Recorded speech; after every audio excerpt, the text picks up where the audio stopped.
In his novel, Anna Karenina, Tolstoy begins by saying, all happy families are alike, and each unhappy family is unhappy in its own way. I'd like to change that. There's been only really one happy family, and that's the Holy Family. We've all had unhappiness in our lives, and all in different ways. But even in the gospel today, we find out that there was some unhappiness even with the Holy Family.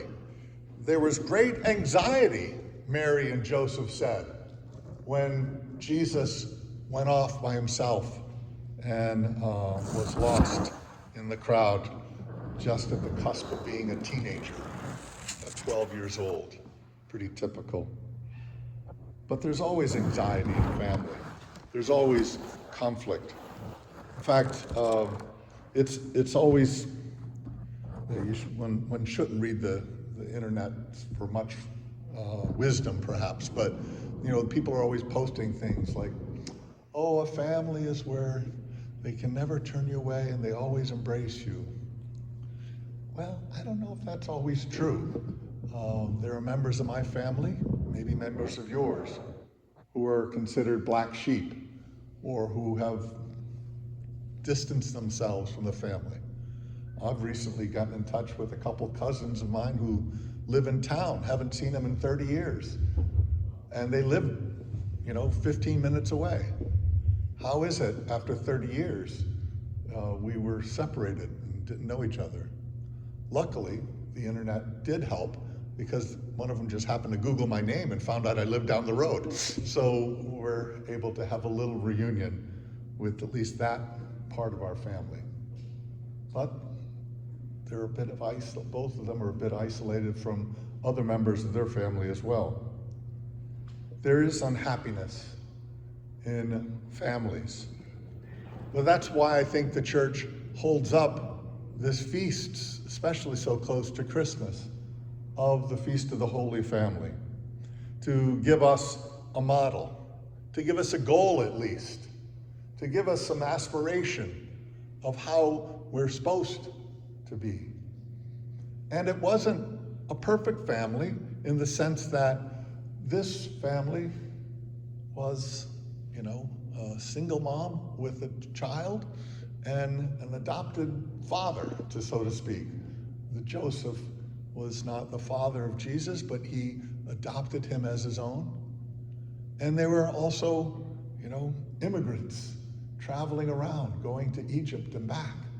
And we have this idea that the nuclear family of a mom and a dad and a kid and a dog in the backyard, that's not the model that God gives us in the Holy Family.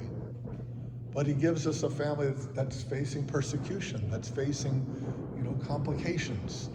And we see that too is a family that, although with facing difficulties, manages to raise a great son. The different companies that I've worked with, or different schools and churches, they often refer to, when I was at Notre Dame, we talked about the Notre Dame family. When I was in a high school in New York, we talked about the Holy Cross family. And it's always a wonderful metaphor because of this ideal of the Holy Family, that there should be mutual love and attraction and affection and cooperation among all. But you're a part of the Notre Dame family until you get that pink slip. And you're part of the Holy Cross family until, it doesn't work out anymore and you have to leave. Nothing on this earth is permanent and as connected as the family of Christ that we're called to be in the church.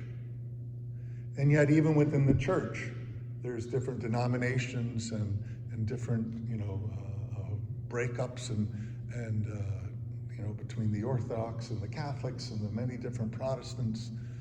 Our church family has division, has dissonance. We're not always talking with each other. We're not always on good graces. But we're given the goal. We're given the model. Paul in Colossians tries to give us some idea of how we're to be a family. Patience, kindness, compassion, love, forgiveness. This is the recipe to keeping a family together, to somehow working with the family. And even if there is some difficulties and sadness and separation, that we're to still, even then, try to be patient, try to be kind, try to be compassionate, and certainly try to forgive.